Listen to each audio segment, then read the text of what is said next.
Okay, welcome everybody. Here we are, Baruch Hashem. Another share for Shaar HaBitachon. Did I do this correctly? Give me 1 second. Okay, yeah, I think there should be. Perfect. Okay, now we're all set. Nothing like talking to yourself. Thanks, guys. No, because I just see myself. Okay, so I wanted to share something very, very special, which for anyone watching a recording in the future, this will probably not be the same date, but today's Hayom Yom, I feel like it was very, very appropriate for our share.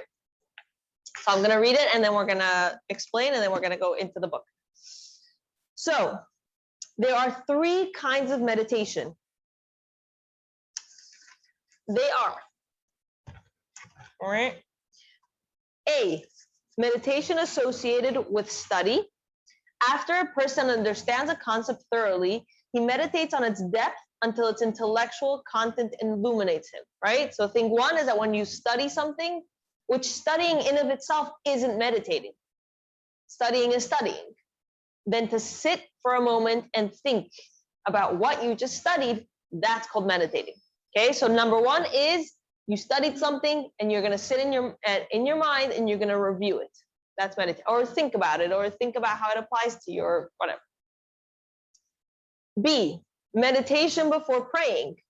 The point here is to experience the vitality of the concept that one has studied, not its intellectual aspect, as in the case of meditation associated with study, right? So let's say we study something like just Shaar HaBitachon, right? And you learn it and you sit here and you think about it. And then let's say you take a moment at some point, whether later tonight or tomorrow or the next day, and you go through it again and you're like, oh wow, okay, this is what I learned at Shaar HaBitachon share.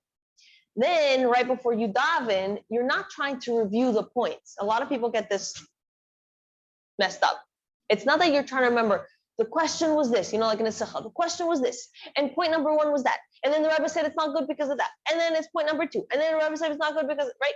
That's our job is not to have an intellectual step-by-step. Our job is to, as it says here, experience the vitality of the concept. Live with the idea. Live with the point of what you just learned.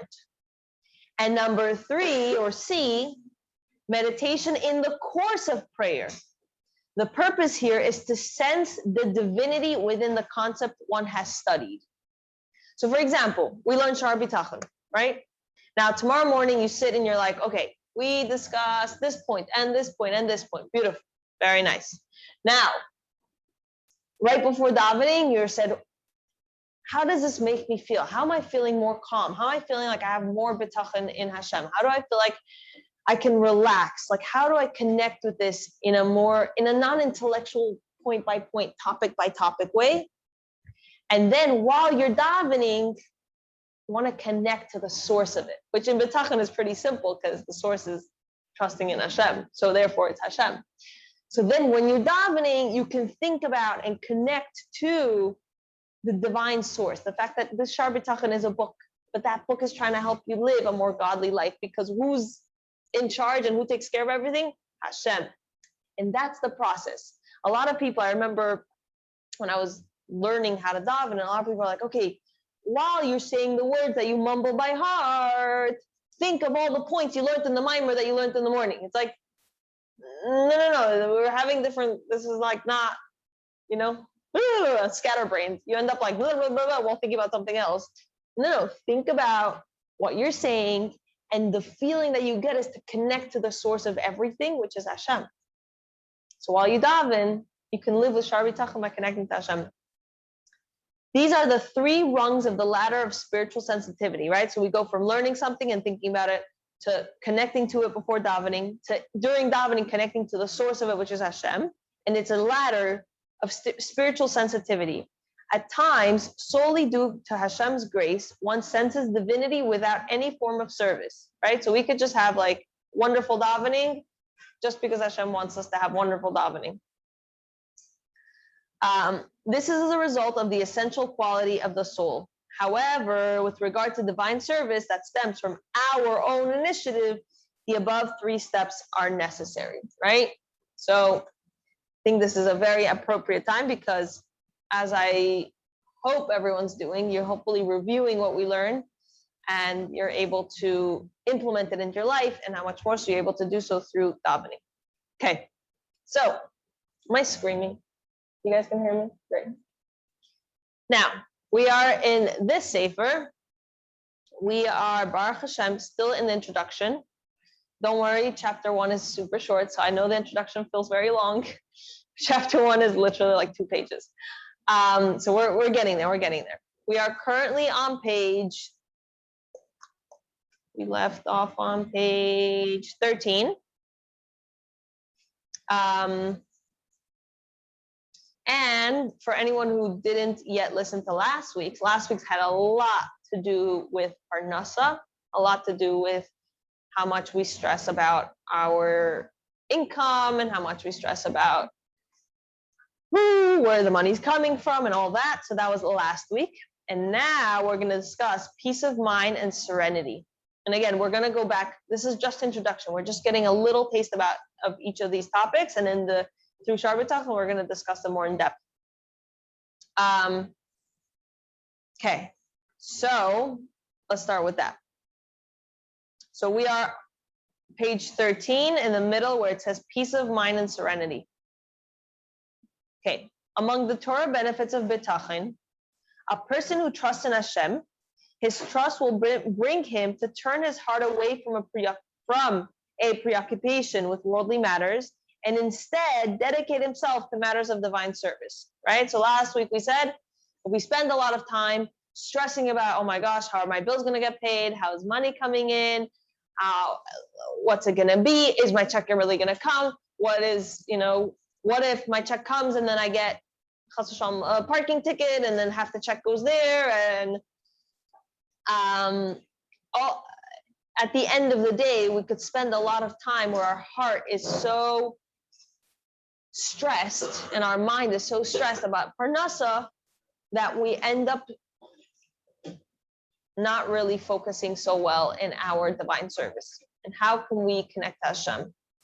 Which is one of the beautiful things we can't wait for with Mashiach, to be able to really give Torah learning. You know how sometimes we open a sefer and then we get a bing and a boom and a bop and a buzz and right? And it's like, oh, and then we have the sefer open and we're like kind of doing this, right? Or we open up a sefer, but the entire time we're stressing out about whatever we're stressing out of, right? So many times our relationship with Hashem gets put on the side burner because we're so stressed out with our worldly materialistic things. And when we're able to have bitachon and when we're able to say, okay, Hashem's taking care of me, Hashem's taking care of where my parnasa comes from, Hashem's taking care of, that it's going to go to all the right places. So then we're able to be more relaxed and we're able to really put our energy in connecting to Hashem and doing our what we were literally brought here to do. Kind of like the story about the schmaltz, the schmaltz.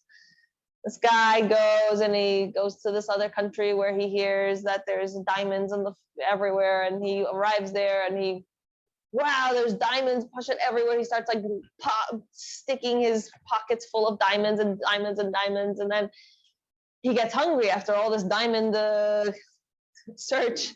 And he walks over to a restaurant, orders a meal. Now he's a multi-millionaire with all of his diamonds. He's for sure going to just drop a few diamonds on there and they'll give him everything in the kitchen.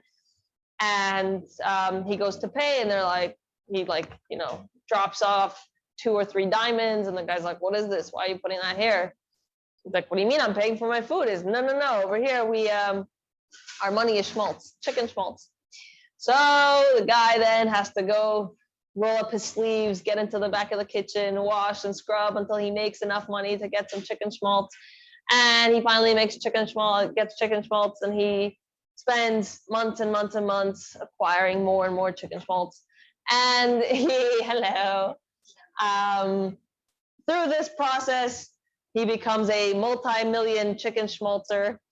And he comes back with a boat full of chicken schmaltz, and he arrives and he goes stinky and disgusting and schmaltzy, and he like comes and running to his wife and says, "Look, honey, look what I brought for us." And he forgot that he had originally gone for diamonds, and he came back with schmaltz, and his wife was obviously not so thrilled. So many times we spend it here, acquiring our chicken schmaltz, and we're making more money, and we're focusing more on our materialistic needs, and we're spending more time and more stress and more, we're bibbity boobity bobbiting on our phone about every last political situation and the votes and the lack of votes and the whatever. And we really miss the fact that we're here to grab diamonds. So this is exactly what it just said. So in order to do that, let's take a moment, if everyone's able to. And you know what? I think this would even be more powerful. Where's our little bucket of here? If you want, you can take a yellow napkin that we have, and you can take a pen and take a moment on your yellow napkin and write something that's stressing you out right now. I don't know if that was a lot of uncomfortable laughter. Yeah. You don't have to bring it to the surface. It's like you don't have to share with anyone. It could be your secret little yellow napkin, and write something that's stressing you out, something that's really anyone need napkins? Are we gonna rip this up further? Yeah. Are we gonna have bonfire? Exactly. Well, when we get there and it's sprinkled in yellow, we'll know exactly who. There's a there. They're having no. Here. Woo! Mazel tov. And everyone at home watching, also take a moment. Find the yellow napkin and a Livingston's pen. Just exactly, you have to fit in. No, but anyway, find somewhere where you can write something that's stressing you out. Okay, I'm gonna give one more minute. Beeping and booping and bopping.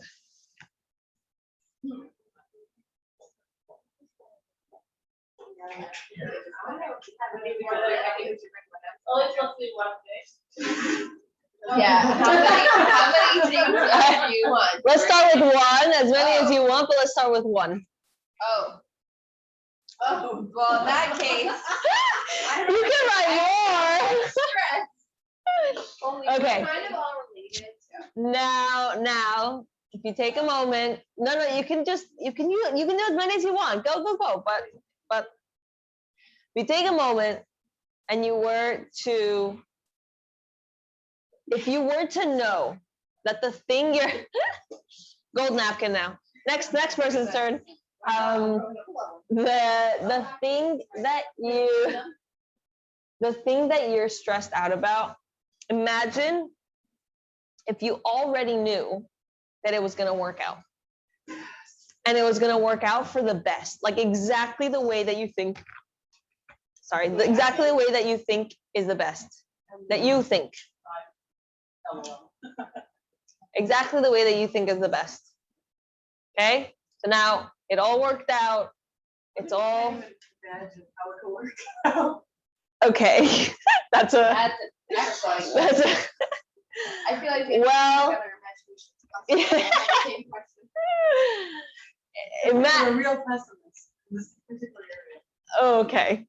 Well, imagine Hashem, the Almighty, omnipotent, was going to make it work beautifully. Not the pessimistic us, but the awesome God was going to make it work beautifully, right? So now, imagine and write down on your little napkin what would be at least one thing you would do or say differently right now? If you already knew that this issue was going to be worked out, like it's all resolved, it's all going to be great, what would you do or say right now? Like what, how would your, well, in your life stage, in your life stage. If it worked out with us, what would I do differently right now?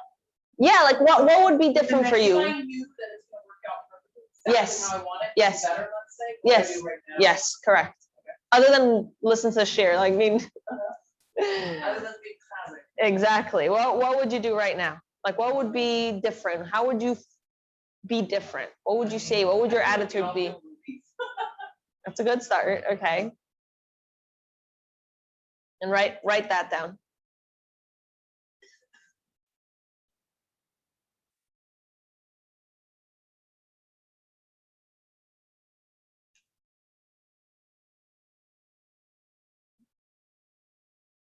Get what you're doing with this. I was like, wait a minute. She's catching up. I think. Okay. Now. You should be feeling those things now. You should Yeah. be doing those things now. I feel it. Yeah.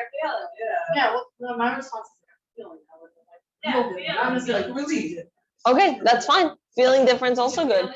But some people, for example, are too afraid to do something because they're nervous of the outcome, or they're too afraid to take that risk, or they're too afraid to make that phone call, or there's a part of the process that is so annoying, that is so not in sync with your personality, that we're avoiding. that we're doing it, but it's really annoying. Okay, there you go. So that whole part. So now let's take a moment and reread what we just read, okay?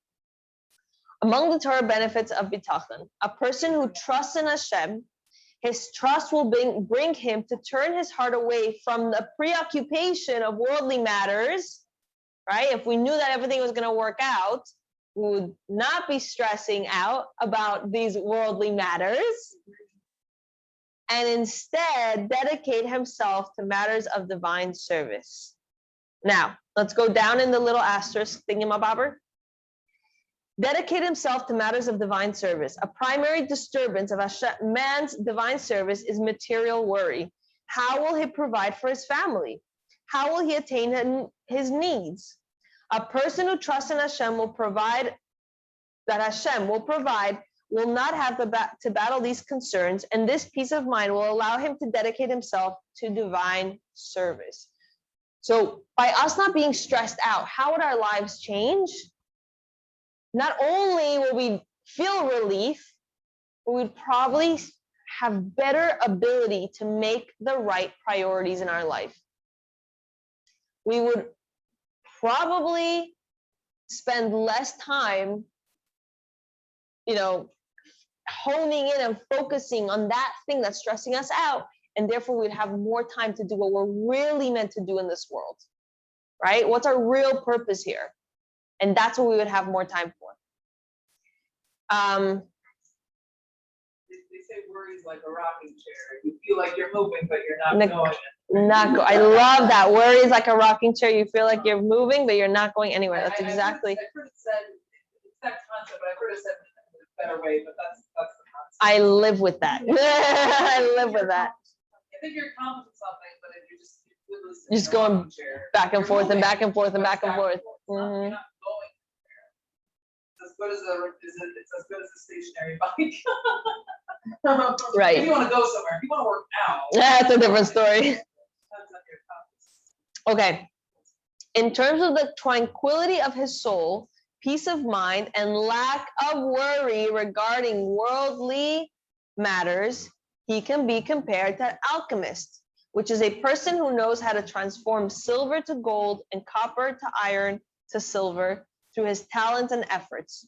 Such a person, if it were possible, would have little worry regarding his livelihood, right? So if anybody doesn't yet know about an alchemist, so an alchemist back in the day was somebody who through finding different metals and basically cooking them and mixing them with other, it's basically like chemistry. He was mixing them and cooking them, and it had to stay through, hours and hours of maintaining the same temperature, and then it would go through color, like it would change colors, and Like it was a whole process, and they thought or they felt they would be able to make gold or silver or so like it wasn't exact. It was kind of like science. It was a science, not necessarily that it work, but it was their attempt at science. And so imagine if you have something very cheap and you're able to like cook it and move it and add extra thingamabobbers and suddenly it turns into gold, then you feel in your own mind, at least, that you're rich for forever. If you know how to make gold, then you're golden. But and then you don't have to stress about it, right? So that's what an alchemist felt. An alchemist felt that they would be able to literally create gold, create silver, just like that, and then they never have to work ever again in their lives. Now, let's see how that works out for them. A person who has bitachon can be compared to someone whose livelihood is secure, quote unquote, which, by the way, many of us, we have regular paychecks, Baruch Hashem, sometimes might feel like our livelihood is secure because he knows how to transform cheap materials into gold and silver and therefore has little to worry about. In fact, the author will now establish a person who has bitachon is superior to an alchemist. So even if we have the best paying job on earth, even if we have our salary guaranteed by a contract, we're going to have our salary for the entire year. It's going to be wonderful and amazing and beyond anything we ever need, right? That level of feeling secure is not even as high as real, true bitachon in Hashem. Now, more. What was that? Knowing that we have a paycheck less than having trust in God. Yes. Okay. Like trusting in God is going to bring you. Take you further. Correct. It's going to take you further than that. It's just making That is That's very right. true. Moreover, a person who has bitachon is superior in 10 ways. First of all, the alchemist needs specific materials for his work and cannot complete it without them. These tools are not accessible at all times and in all places, right? So he at least needs to start with some sort of metal. He also needs to start with some sort of cooking situation. Usually they had these little pots and they put fire under it and then they stirred it and stirred it and stirred it or let it still and then it changed colors. But he needs a pot, he needs a stir, he needs the fire, he needs the materials, he needs, right? So he needs all this stuff to make it happen. And all we need is the fun. There you go. Whereas the person who trusts in Hashem, not accessible at all times and all places. Okay, let's look at the asterisk going down. The alchemist needs specific materials, etc. Even if an alchemist were successful, he would still need certain materials which might not always be available in order to support himself. Whereas a person who relies on Hashem is not limited at all by any technical difficulties because Hashem can provide him with a livelihood from any source in the world. Therefore, a person who has bitachon can feel even more relaxed and free from worry than the alchemist because the former's livelihood is much more secure, right? So trusting in Hashem, Hashem can literally find a way to bring you parnasa any way, shape, and form. Like it could come out of seemingly nowhere. I'll tell you a story. A few years ago, I took my kids for Sunday Fun Day and we went to somewhere near Central Park. I don't remember exactly where it was. And as we were getting back on the subway to come home, my husband was like recharging the card and I saw between two of the little turnstile things. So there was a laptop case and it was just like hanging out over there. And I saw this group of people. This is, again, it's like Manhattan and the uppers. So I saw this group of people. So I kind of like waited around to see, and then suddenly they all walked away and they left the laptop case. So I grabbed it and I walked over to them. I was like, hey, is this yours? And they all said, no, it's not ours. It was here before. I'm like, okay, interesting. So I walked over to the subway kiosk thing where the lady was. And I said, by the way, someone left this. They might be coming back to find. I mean, it's a laptop. Like, it's pretty fancy. I think we'd want to get it. So I said, they might be coming back. Can I give it to you? And when somebody comes and asks you, like, you can give it back to them. And her response was, if it doesn't fit in this slot, I can't take it. Okay. All right. So, all right. Here's like New York, like. Exactly. Apparently. So I decide, I'm like, I could either leave it on the street and then it for sure is gonna get stolen, or I trust myself to work hard to find the owner and let's see what I can do. And like, I can try my hardest to get it back to the owner. So I take it with us and we go down the subway. As I'm, schlepping the kids in, we finally find a seat and I open this was on a Sunday. So I open it up and I see that inside, like next to the laptop, is a bunch of papers. A lot of papers. So turns out this person was some sort of therapist and she had like all her client notes over there. And it turns out that she had just bought a house and she had all the house papers in there. Oh my is right. So there, I couldn't find a single phone number anywhere except for the header on the top of her client, whatever's where her office was. This was Sunday afternoon. For sure, it's closed. So by the time I came home, it was nighttime, bedtime for the kids. I'm like, okay, fine. I'll call first thing in the morning. Monday morning, I call and I say, hi, I'm looking for so-and-so. I found her laptop. Is there any way? Oh, she's not in the office. Can I take a message? I'm like, well, I'm pretty sure she wants this laptop. So you can tell her to call me. This is my number. Less than an hour later, she calls me. Thank you so much. Oh my gosh, you just saved my life. Blah, blah, blah. I'm like, yeah, I know. Not to mention it was a MacBook. So it was like, I know. And then she said, where do you live? I'm going to come. I'll pick it up. So I told her I live in Brooklyn, which is like a bit of a schlep for her, but like it's worth it for her stuff. So she came over and I got to meet her. She thanked me profusely and she handed me a thank you card. Now let's rewind. 2 weeks before this Sunday Fun Day, I have a crazy, insane, oh my gosh, it's this one.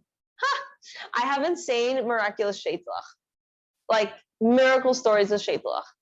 And I had this sheitel that was waiting and it really needed to get dyed. And it wasn't within our budget. So I was like, okay, I'm going to wait for the next, whatever, next month or whatever. And then we'll try and put it into the budget. And to dye a sheitel at that point in time, I don't know how much it is now, but at that point in time it was $100. And so I put the sheitel aside and lo and behold, this woman hands me a thank you card. And inside there is a gift card, a Visa card for exactly $100. So you never know where things can come from. Baruch Hashem. So just, yes. Not that we get paid to do mitzvahs, but it's like that was a nice vessel for that. That is true. But the beauty of it is, if I were hustling to try and make $100, I probably wouldn't have noticed this mitzvah opportunity that was in front of me. Was she Jewish? She actually was not, but I think her partner was. I think I sent something. We did something. Yeah. No. But she did say, it's actually funny you mentioned it. She did say, if you ever need anything, one day maybe I'll call her. I might need something. Yeah. And she just bought a house. Anyway, my point is, which was exactly what we're saying here. If we're not stressed about the Gashmias all the time, and we're more on a higher perspective, looking for mitzvahs, looking for opportunities to do good things, looking for our source or the reason why Hashem put us in this world, sometimes things work out in the best way possible without us having to rock in that rocking chair back and forth. So the stress of the idea of whatever's stressing us sometimes creates a funnel, like a tunnel vision for us, that we're not able to see the outer perspective of our purpose in the world. So sometimes, like, you know, like there's main things and nice things about your job. Like, what's the barometer of, like, this is what you're meant to do? Like, Hashem makes you polish your content, and the barometer of, like, no, this is what you just said that. Is it stress? Is it that, like, you enjoy it? Like, what's the? I'm not sure I understand, to be honest. Like, for example, right? Like, right now I'm doing storytelling. I'm stitched. I actually really find those clients all over again. You're doing what? Storytelling. Oh, storytelling. So, and like, I hate the phone calls and social media and the whole, then you get clients. So it's like, do you know what I mean? What's the question? What's like, how do I know, like, I'm investing enough time into, like, trying to get clients versus Okay. like, okay, no, now you just stepped into reliance on, do you know what I mean? Are you saying like, So- so what degree do you do? Like, what did Shabbos? you do with Shabbos? Is it annoyance factor? Is it stress factor? Is it? Doing an action and your feeling towards an action is two separate things. So making the phone calls or making a list of the phone calls so that you can then make the phone calls, or doing your social media or whatever, doing that action could be considered making your stadlos. Stressing out about it and being upset about it, or being like feeling heavy in the weight of this thing, that is stepping out of the bitachon. Either, I don't know if you stop doing that thing, because if not, you might just avoid all the annoying things for the rest of your life. I don't know if you need to stop doing it, but it's more like you need to reframe your mindset and put Hashem in the driver's seat. Yeah, that's also a good idea. Set specific goals. But like, making sure that your Shabbos is reasonable, like compare what would really be done in this type of situation if you're not putting too much physical Shabbos practically. It's completely unreasonable amount you're doing. yeah. And that's also. And see, having, which is another, like, which be a type of thing, like having someone that you, or a friend that you can discuss, like, okay, am I doing too much? Also, the reminder, which is that, like, set your priorities as top. Like, you're in this world, and it's possible that it is your shlichus, and like you have to do this work in order to, you know, like shluchim can't be like, okay, well, I don't want to call donors, or I don't want to, like, No fundraising. for me, or not even fundraising. Like, I don't want to invite anyone for Shabbos. It's so uncomfortable to make that phone call. Like, so then you gotta do what you gotta do, you know. But the idea is that, let's say you set a priority for yourself to do your whatever makes you feel inspired, whether it's learn Shaar HaBitachon or whether it's do chittas or whatever. Do that first so you can boost yourself with Hashem glasses. And then when you have Hashem glasses, then you're able to reapproach this with a more godly perspective. Like, I'm not making these phone calls because my phone call is going to get me more money. I'm making these phone calls because I need to make the keli. Hashem's going to decide which one of these is going to be my customer, and which one's going to pay me a lot and which one's going to pay me a little. Does that make sense? Okay. Let me see how we're doing. Okay, great. Beautiful. Great. Okay. So, first of all, back into the text. First of all, right? So we're giving 10 ways in which having bitachon in Hashem is better than an alchemist, which we can also consider it for ourselves. Like, having bitachon in Hashem is better than whatever plan we're currently might be relying on. But right now we're discussing specifically an alchemist. First of all, the alchemist needs specific materials for his work and cannot complete it without them. These tools are not accessible at all times and in all places. Whereas the person who trusts in Hashem has his sustenance guaranteed from any means available in the world. As the Pasuk says regarding the man that the Yidden ate in the desert, so that he would make you known that man does not live by bread alone, but by whatever comes from the mouth of Hashem does man live, right? So Hashem could choose to send you. It's possible he doesn't send you the money, but it's possible he sends you a friend to come help you do the thing you needed to do.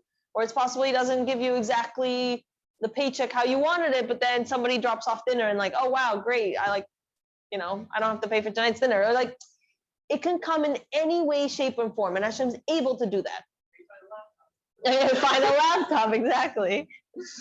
That's exactly it. Put it out there. Yes. Random example. Random. I don't know where you got that from. In the desert, the Jews were not sustained by Hashem in the usual way. We're on page 15. In the usual way, through consumption of regular food. Instead, he sustained them by providing the man, which fell freely from heaven. This illustrates that Hashem is not limited to the natural order. Rather, he can provide from us in any matter he wishes. So now let's take one moment. Take a moment. Oh, take a quick peek at your yellow napkin and realize. Somebody be like. Now I wonder if you have pen marks on your face. That's a different story. But anyway, now imagine if Hashem was able to give you a solution to this in a way that you didn't even think was possible, or a way you didn't even think about.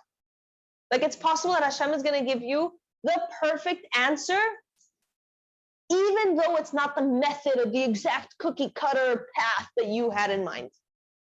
And that's what we're saying. Hashem can give you a solution to your personal struggle in a totally different way you don't even know exists. And all you have to do is realize that he can and trust him, that he'll help you in whichever way it comes. He also asked. Absolutely.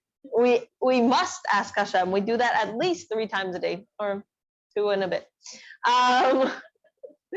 Okay, back on page 15. It's already done. Yes. Yep. For no means of providing sustenance is lacking from Hashem at any time or in any place. As you know from the story of Eliyahu, with the ravens and the widow. Okay, so now let's take a moment. Story time. Hello, welcome. So I love when it says, as you know, it's like, oh, right, because I obviously know every single story in Torah ever. So let's take a moment and learn some stories. So the cute little asterisk, go down on the page, and it says, Eliyahu with the ravens and the widow. After Eliyahu Navi proclaimed to the wicked King Ahab and his wife, how do you say that? Jezebel? Izabel? Izabel. Ahab and Izabel. Yeah, I'm learning. That there would be a famine. Okay, so he came and he told them that there's going to be a famine and no rain would fall until Eliyahu would allow it. Hashem told Eliyahu to hide from retribution at the brook of the Cherith. Sounds so biblical. Near the Jordan. Hashem promised that he would command ravens to sustain him there with food, and that Eliyahu would have water from the brook. Eliyahu listened to Hashem, and it states, the ravens brought him bread and meat in the morning, and bread and meat in the evening. That sounds like a wonderful, it's buf and ban, that's like perfect. Bread and meat, I'll take it. According to the Gemara, the ravens took him food from King Ahab's kitchen. Okay, so not only did it take him food, but he took it from the enemy's own kitchen. It must have been kosher. After the brook died up due to lack of rain, right? Because he had told him, he said that there's going to be a famine and there's not going to be any rain. So after the brook dried up, Hashem commanded Eliyahu to go to the city of Tzarfat. where a certain widow would take care of him. Indeed, as he entered the city, the widow was at the city's gate collecting wood, and she gave Eliyahu water to drink, right? So now, how did he get saved? He listened to Hashem. He didn't go home and say like, maybe I should pack some snacks. He listened to Hashem, and Hashem told him that the raven's gonna drop off some bufenbun and some bread and meat for breakfast and bread and meat for dinner. And what happened? Hashem dropped off bread and meat for breakfast and bread and meat for dinner. And now Hashem told him the brook is going to give you water. And what happened? The brook gave him water. And even after that happened, he could have been like, oh, Hashem told me it's going to give me water. And now the brook doesn't exist anymore. But he went back to say, okay, whatever. That can't possibly be true because Hashem is taking full care of me. So therefore, there must be another solution. And Hashem told him that this widow is going to take care of him, right? So throughout this entire time, he didn't get his sustenance in the exact same cookie cutter way that he pictured it every single day. He got it exactly in the way that Hashem wanted him to have it. It's different burger every day. Exactly. The New Yorker, the morning scramble, good job. Okay, going back into the text, right? So that was story time number 1. Story time number 2. And so, for no means of providing sustenance is lacking from Hashem at any time or any place, right? So that's the point we're trying to make. Now, story time number 2. And from how Hashem sustained him in the How Hashem sustained him with the coal-baked cake and a flask of water. So now back down to the little asterisk. The coal-baked cake and a flask of water. After the showdown between Eliyahu and the false prophets of Baal at Mount Carmel, the entire Jewish nation accepted the kingdom of Hashem as well as Eliyahu's leadership. Eliyahu then bade the people to kill all the false prophets and not let any escape. Upon hearing this, Queen Isabel sent a message to Eliyahu that he would meet the same fate. Eliyahu escaped to the desert, but he asked Hashem to take his life. Eliyahu then fell asleep. When an angel tapped him and told him to rise and eat because he had a long journey ahead of him, Eliyahu looked up and found a coal-baked cake and a flask of water near his head. Now that is, what are they called? The bedside service. Bedside service, yeah. What is it called? Breakfast in bed. There we go. Breakfast in bed right there. Okay. These stories illustrate that Hashem is not limited by nature and will always provide those who rely on him with their needs. This concept can also be seen in the story of Obadiah with the prophets, about which he said, I hid 100 men of the prophets of the Lord, 50 men in each cave, and I provided them with bread and water. Story time number 3, asterisk on the bottom. The story of Obadiah. Obadiah was a God-fearing prophet who survived the wrath of the evil king Ahab and later apparently was unaware of his allegiances.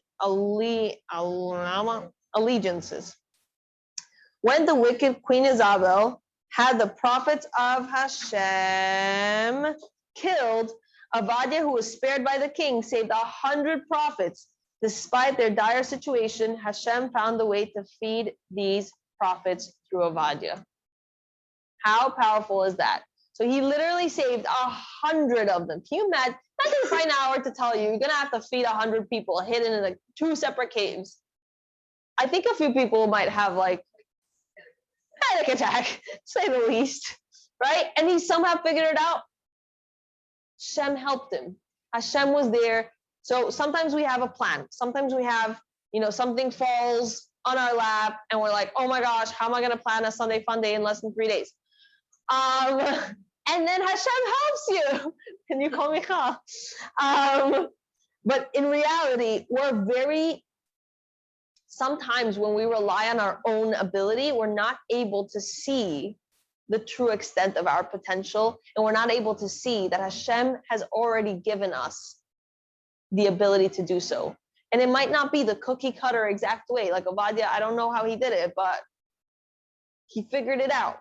We all somehow figured it out. at every stage of our lives. Like my husband's favorite comment that he makes is, it's all gonna work out. It's just a matter about how much we stress. Like, it's all going to work out, just a matter of how much we stress. Like, why should I stress extra if I don't need to? I already know that it's all going to work out. Perfect. Okay. Back on page 15, the last line of the main text. And as it says in Tehillim, young lions suffer want and are hungry, but those who seek Hashem do not lack any good. And as the preceding verse says, fear the Lord, his holy ones, for there is no lack for those who fear him. In the last two psukim, we see once again that those who rely on Hashem do not lack anything. As mentioned, this is because Hashem has unlimited ability to provide for those who rely on him. The second manner, right? So now we're saying that an alchemist is this person who makes metals and he thinks he can suddenly magically transform all this like cheap garbage into magical gold, right? And he feels that he's secure with his parnasa because at any point in time, he can just whip up some gold coins and pay for anything he needs. Now, we're saying 10 things that are better about someone who has bitachon than someone who relies on his alchemy. So thing number 2, the second manner in which a person who has bitachon is superior to an alchemist, that is, the alchemist needs to perform certain actions and procedures in order to produce the silver and gold and cannot reach his goal without them. Additionally, it is possible that the fumes and the smoke that he inhales will cause him to die as a result of his working consistently and spending long amounts of time toiling with them day and night, right? So as I said, he takes a little pot or a big pot and he mixes stuff and he heats it up and he mixes it some more and then he waits. Apparently they had this whole like system that first has to turn white and then they add something or other and then it turns yellow and then they add something other and then it turns what? Turmeric, exactly. And then they add some paprika or paprika or and it turns red. And like they had a whole system of how they turn things different colors, but he has to do this whole process. Now, nowadays we know that it's exactly, thank you for putting it that way. Certain things are toxic, such as that microphone that I discussed earlier. And nowadays, hopefully we're aware of more than, we're more aware of them. But in reality, back in the day, they did not know that much, or they didn't really realize. And smelling all these fumes consistently and carrying them on their body because they had to schlep it from place to place, as we'll discuss later on over here, that was actually very toxic for them. So they think they're being a chacham, they think they're doing something that's going to give them amazing parnasa, they're going to have the best life ever. And in reality, that thing itself is causing them harm. So now let's think, could there be a possibility that sometimes we may be doing something that we think is going to be best for us and we think is like really opening this channel because I must work hard for or I must stress and raise my high blood pressure, or I must put myself in a situation where it's, I have to go to a meeting on Shabbos. I mean, I don't know if this is, hopefully it's not relevant to us here, but, I feel like if I don't shake that person's hand, like they're not going to give me the deal that we're looking for, or whatever it is. Sometimes the same action that we think is creating us good might be harming us. It may not be what's best for us. So keeping in mind that the alchemist is doing something day in, day out, sniffing these things, but he's just mixing it and the fumes come in, it might be detrimental to him. So conversely, a person who relies on Hashem is secure from any mishaps in the present and also feels secure that no bad will happen to him in the future. So now let's go down to the little asterisk. Secure from any mishaps in the present and also feel secure that no bad will happen to him in the future. There are people who, although content about their present situation, are worried about the future. Don't raise your hand, because I know many of us are. What will be? How is it going to work out? They are constantly worried about that their future may change. God forbid. The person who places his trust in Hashem is not only certain about his current situation, he is also certain and assured about his future. Let's let that settle for a minute. Right? So as I said in the beginning, when I said everyone should write down on your little yellow napkin, the purpose was, or one of the main purposes was, to realize that we can also bring bitachon into the future. If you already knew that this thing was gonna work out, it's gonna be perfect, exactly how it's meant to be, how does that make you feel now? How does that change your lifestyle, your attitude, your actions, your thought process now? And we can carry this not just to, okay, right now I'm fine, right now I'm fine, right now I'm fine, right now I'm fine. Which we may not be. Yeah. Exactly. But yeah, exactly. Fine. I'm fine. But also in the future, we're fine. It's gonna be fine. In our future, it's all going to work out.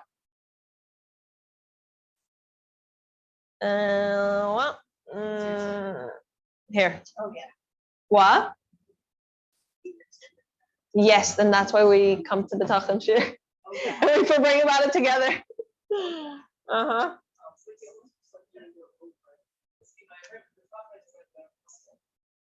Yes, and also have in mind, we're this far in and we have this much to go. Don't worry, I've got like this far in, like 5. It's a muscle. Just because I brushed my teeth 10 years ago, it's To carry me through my whole life. Right. I worked out last month. I'm good. I'll go do a hike. Okay, back to the main text. Like didn't want to pass that. It's fine, I have that. I think back to stories that happen in the past that Okay, that's good. That's really nice. That's really, really nice. You have it like trained in it, and then you go through a phase where your brain gets untrained. You have to train somebody like I knew this last year. Yes, and it's a constant. It's a constant, and that's exactly. That's the struggle of living in Gullus. It's a. I think the stress is like I'm taking it for myself. Like I'm thinking that I'm in control. It's like. Right. That's what stress is. That's what worry is. Worry is like I'm in control. It's like literally not the case. Right. What am I like? I watched a very interesting video of this rabbi who's talking about how like there's some kind of halacha, you can't sit in your father's chair. It's the same idea with like Hashem. Don't try to sit in Hashem's chair. Whoa! I like that. Don't try to be Hashem. I'm not running my life. I like doing the pieces. Yeah. Wow. But don't. The halacha of not sitting in your father's chair can also be applied to don't sit in God's chair. Like don't like I think that's Boom. the source of our worry, our like frustration. It's like I think I'm in control. And it's like who gave me that idea? Let me send that back to the wide shoulders of God. these shoulders can't handle it. It's a very interesting line up here. It says, as mentioned, because God has unlimited ability to provide for those who rely on Him. You have to rely on God, and then Hashem will have a limited ability. Now, of course, Hashem has a limited ability anyway, no matter really. But if you shift your perspective and put on Hashem glasses, Hashem glasses. you put on the Hashem glasses, that opens you up to like the unlimited ability to provide. Yeah, and as we discussed a few weeks ago, that the beauty on it is that you'll see Hashem's hand in it. Right. Everything in your life is a shluch pratis. Everything. And Hashem creates and fixes and moves and shifts and whatever, exactly how it's meant to be. The beauty of bitachon is that you'll live a much more calm life and you'll see Hashem's hand in everything. You'll be able to see why this worked out because of this. And it'll all click into the right place. And you'll see that, you'll appreciate it. Yeah. Wow. That's very powerful. Yeah, I love that one. Thank you so much for sharing that. Okay, last line on page 16. His sustenance will come to him in a restful, calm, and peaceful manner. Exactly what we just said.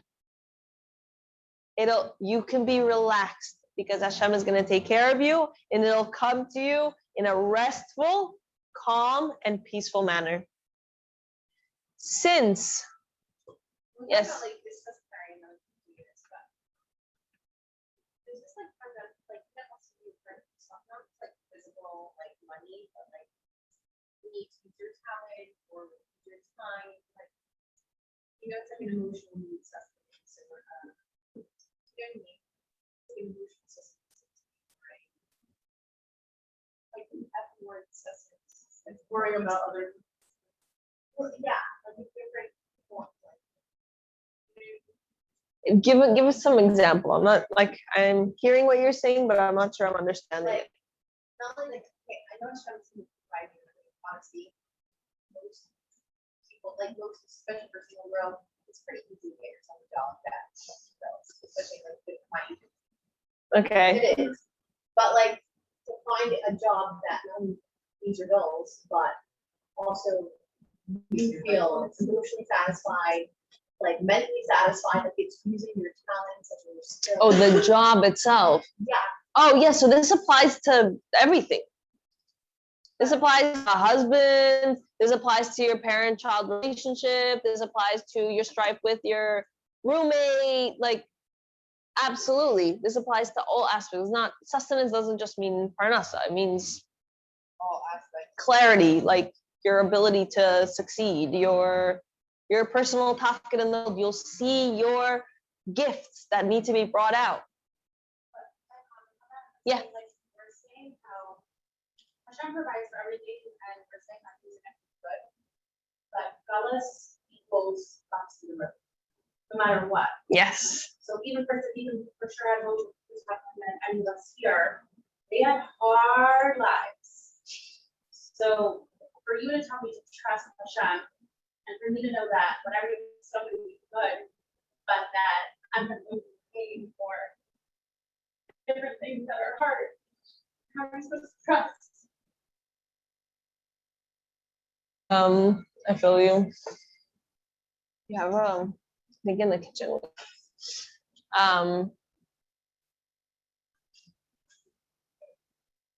Thank you so much for asking that.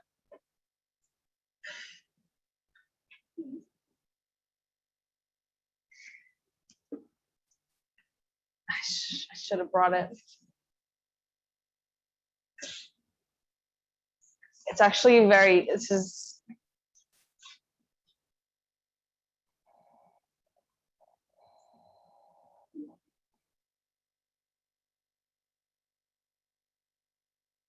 it's a very first and foremost, I want to say that we're here for you.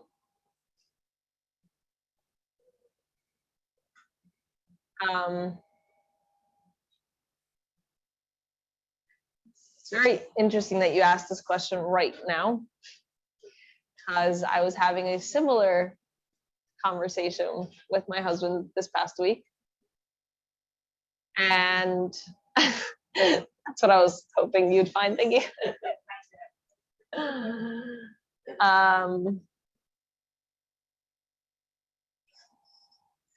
There's a very interesting concept. First and foremost is that I don't know what, but the fact that you're asking, it's a very real question. It's a very painful question.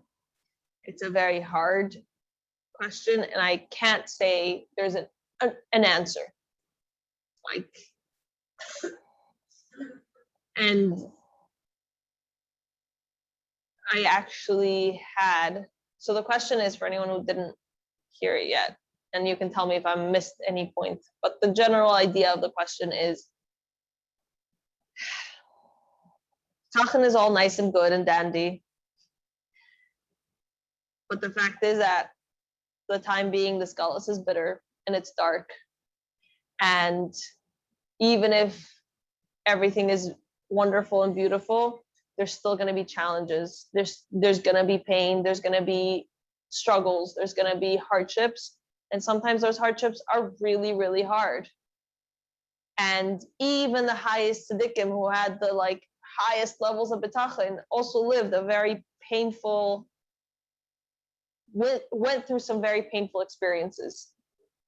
And so it's this question of, how can I trust that it's all going to be good and dandy when we know that even the people that trusted, it wasn't necessarily so good or didn't feel good and dandy, and that same gullus is the same gullus. And so we don't necessarily have a guarantee that our life is going to be smooth sailing and rainbows and butterflies. Like, that's not the right. Am I? So I'll be completely honest and vulnerable and tell you I'm going through the same thing. And I literally, for rains, I think some people were at my house for Shabbos when I was having this praying with my husband. And I said that, bitachon for me, I'm a teacher and blah, blah, blah. But bitachon for me is nice. I'm talking to myself this entire time, you should know. But bitachon for me, parnasa, parnasa. Even though I have 4 kids and married, I still can okay, parnasa. Somebody recently asked, how do the bills work out when you have so many kids and you both work for nonprofits? And I'm like, yeah, it's a magical thing, bada bing, bada boom, and she was like, I was wondering, I knew it was magic somewhere in there. So yeah, okay. And when it comes to other struggles and chinuch or myself or personal struggles or whatever, it's okay, fine. When it comes to certain aspects of the future, that's where I'm like, okay, this might be a rough going. This might be an intense, and I had the exact same, I literally basically said the exact same thing. My example was, and Rabbi Akiva, when he was getting tortured, he was like, oh, woohoo, there's my bitachon right there. And so that's what my husband said. He said, at the end of the day, yes, he was being tortured, and yes, he was going through incredible amounts of pain. No one should ever suffer like that. But he was smiling. He was smiling. Sorry, we're No. So okay. So I yes, exactly. So I understand. I'm not comparing in the sense of we need, let's sign up. Who's first? No, buddy. No. That's not what I'm talking about. But I'm talking about the appreciation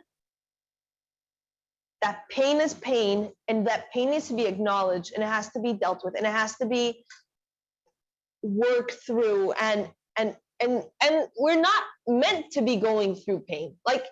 Yes, gullus is gullus, but it's not that Hashem wants us to go through pain. It's hard. It's hard and it sucks, and we want gullus to end, so we want to end this pain. So we shouldn't be satisfied with this. We want that to change. And not only that, but we have a responsibility to daven for everybody who needs to end that suffering, to end whatever pain they're going through. It's our job. We have to daven for them. We have to do whatever it takes to fix this, to help them, to change it for the good.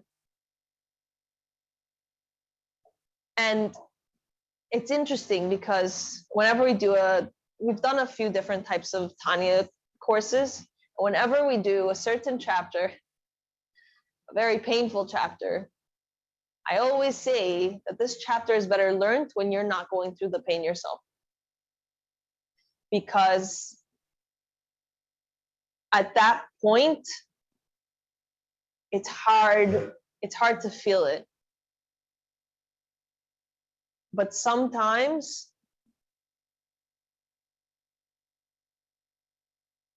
for ourselves, and only for ourselves, we can only tell this to ourselves, and no one can ever say this to anybody else. And that's why I'm like hesitant to even open my mouth, because I'm not saying, I'm talking to myself, closing my eyes, talking to myself out loud.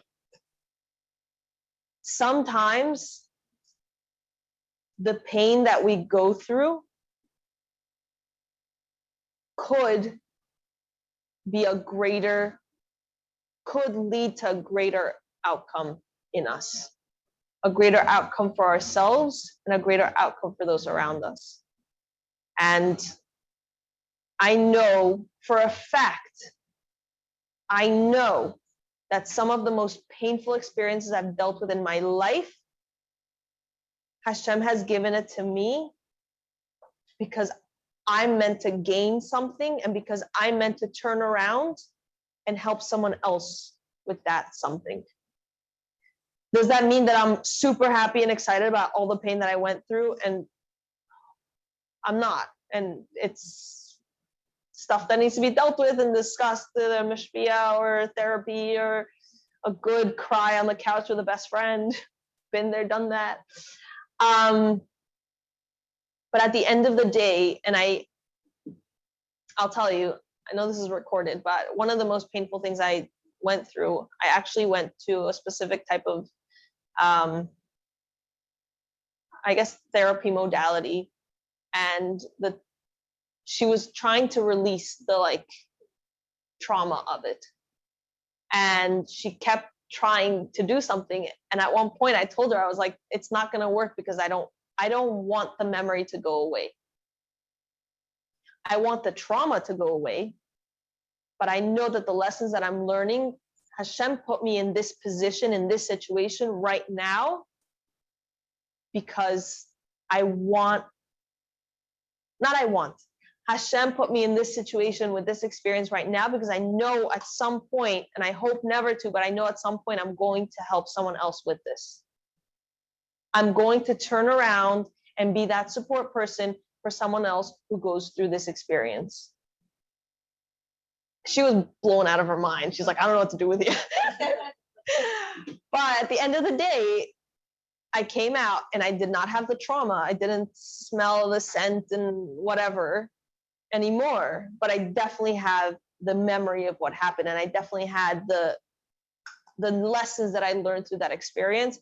And I hate to say it, but a few months later, a very, very close friend of mine went through that same experience.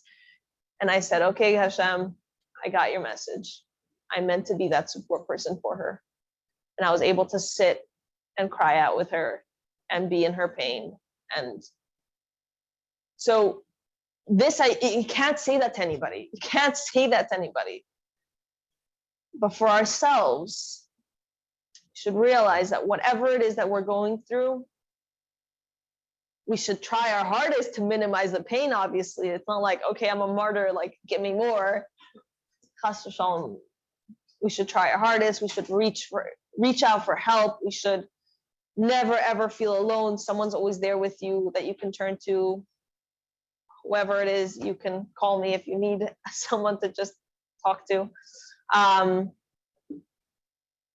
Always reach out for help and don't feel alone. Hashem is the one. Hashem is with you. Hashem is taking care of you. The pain is pain and it sucks, and we have to try and minimize it. And I hope that this will be our last discussion on pain, because this is our first discussion and celebration of Mashiach coming right now. No more suffering, no more problems, no more challenges, ups or downs. And may we only celebrate together in simchas. I don't know if I answered accurately, and I don't know if I answered in a way that was I know that I put my heart out, and I hope that what left my heart enters whoever's heart it needs to enter. So, Chaim. And with that, it's Hashem. We'll continue next week.